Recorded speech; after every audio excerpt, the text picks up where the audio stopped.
নাবালিকা ধর্ষণের দায়ে গ্রেপ্তার হলো এক বিবাহিত যুবক। বেসালগড় মহকুমা এলাকার 15 বছরের ব্রাহ্মণ পরিবারের এক নাবালিকা মেয়ের সাথে সোনামুড়া কুলুবাড়ি এলাকার সাদ্দাম হোসেন নামে এক বিবাহিত যুবক সামাজিক মাধ্যমে যোগাযোগ হয়। তারপর থেকেই নাবালিকা মেয়েটিকে বিভিন্নভাবে প্রলোভন দেখিয়ে রাজধানী আগরতলা শহরের কোনো এক হোটেলে নিয়ে গিয়ে জোরপূর্বক ধর্ষণ করে এবং ঘটনাটি কাউকে না জানানোর জন্য ভয়ভীতি প্রদর্শন করে। তারপর গত 27 এপ্রিল ওই নাবালিকা মেয়েটিকে বিভিন্ন প্রলোভন দেখিয়ে কৌশলে সাদ্দাম হোসেন নামে ওই বিবাহিত যুবক তার নিজ বাড়িতে নিয়ে গিয়ে সাদ্দাম এবং তার এক বন্ধু অভিষেক চক্রবর্তী ওই নাবালিকা মেয়েটিকে বলপূর্বক ধর্ষণ করে সেখান থেকে নাবালিকা মেয়েটি কোনো রকম পালিয়ে বাড়িতে এসে মঙ্গলবার সন্ধ্যায় বিশালগড় মহিলা থানায় অভিযুক্ত সাদ্দাম হোসেন এবং তার বন্ধু অভিষেক চক্রবর্তীর বিরুদ্ধে ধর্ষণের অভিযোগ এনে লিখিত আকারে মামলা দায়ের করে। বিশালগড় মহিলা থানার পুলিশ মামলা লিপিবদ্ধ করে মঙ্গলবার রাতেই ঘটনার মূল অভিযুক্ত সাদ্দাম হোসেনকে পুলিশ জালে তোলে। আদালত সূত্রে জানা গেছে, বিবাদী পক্ষের জামিনের আবেদন নাকচ করে সাদ্দাম হোসেনকে জেল হেফাজতে রাখার নির্দেশ দিয়েছে আদালত। গত 27/4/2024 তারিখে বিশালগড়ের একজন মাইনর ভিকটিম, ওকে সোনামুড়ার দুইজন অ্যাকিউজড, একজনের নাম সাদ্দাম হোসেন আর একজনের নাম অভিষেক চক্রবর্তী, এই দুইজন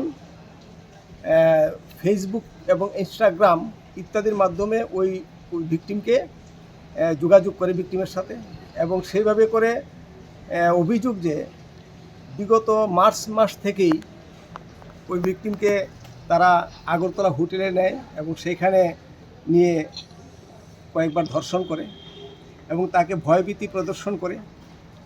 পরবর্তী সময়ে 27/4/2024 তারিখে এই ভিকটিমকে নিয়ে তারা সোনামুড়ায় সাদ্দাম হোসেন যে অ্যাকিউজড, ওর বাড়িতে নিয়ে যায় এবং সেখানে সারা রাত্র সেখানে থাকে এবং তাকে বলপূর্বক ধর্ষণ করে।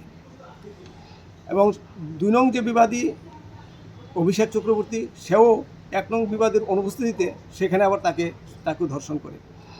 পরের দিন 28 তারিখ ও কোনো মতে পালিয়ে আসে বাড়িতে। 29 তারিখে ওর গার্ডিয়ান ওর হাঁটা চলা বা ইত্যাদি দেখে একটা সন্দেহ হয়। তারপর তাকে জিজ্ঞাসাবাদ করা হলে সে বলে যে আমার সঙ্গে এই ঘটনা তারা করেছে। পরবর্তী সময়ে পরের দিন 30 তারিখে বিশালগড় মহিলা থানায় লিখিত অভিযোগ দায়ের করা হয় অভিভাবকের পক্ষ থেকে, এবং তার ভিত্তিতে অ্যাকিউজ সাদ্দাম হোসেনকে বিশালগড় পিএস অ্যারেস্ট করে ওই 30 তারিখ, এবং আজকে প্রডিউস করে বিশালগড় স্পেশাল কোর্ট পক্সু, সেই কোর্টে প্রডিউস করলে মাননীয় জাজ কেসের শুনানি হয়। এবং সেখানে আমি স্পেশাল পিপি পক্সু আমি অবজেকশন রেজ করি তার বেইলের উপর, এবং তাকে 14 দিনের জন্যে জেল হাজতে পাঠানো হয়।